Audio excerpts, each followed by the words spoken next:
оказывать адресную помощь. Георгий Вриденный подробно об этой встрече.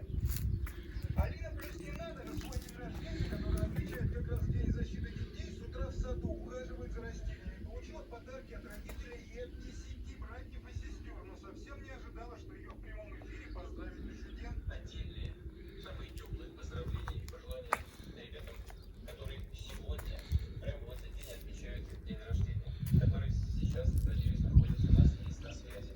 Это Алине Плюсниной, ей исполняется 9 лет.